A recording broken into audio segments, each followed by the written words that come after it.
As director of the NIH, you have a boss. You report to the secretary of the HHS, and that's RFKJ, as some call him, Robert F. Kennedy Jr., probably the most controversial and high-profile HHS secretary ever.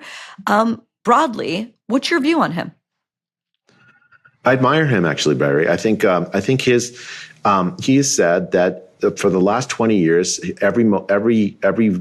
wakes up in the morning asking, how can I make the lives of children better, healthier? How can I make the lives of people better? How can we address the chronic health needs of the American people?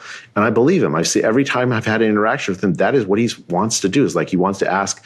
I'll just take probably the most controversial example of what he said. Things about having to do with autism. Right? He has ideas about what causes autism. But I'll tell you from a scientific point of view, first, there's been a tremendous increase in autism diagnoses. It's just, I look at the data, it's just you can't avoid seeing it. Huge increases in autism diagnoses. And everyone has their pet theory for why. And yet, we don't know why.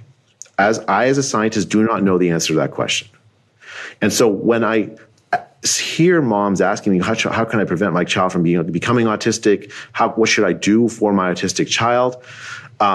It's hard to answer because I'm back on with the third year medical student with the white coat on, and I can try to pretend I know the answer when I don't. The answer in that situation is to do excellent science so that we can we can find out what causes it, and then we can address it in an informed way.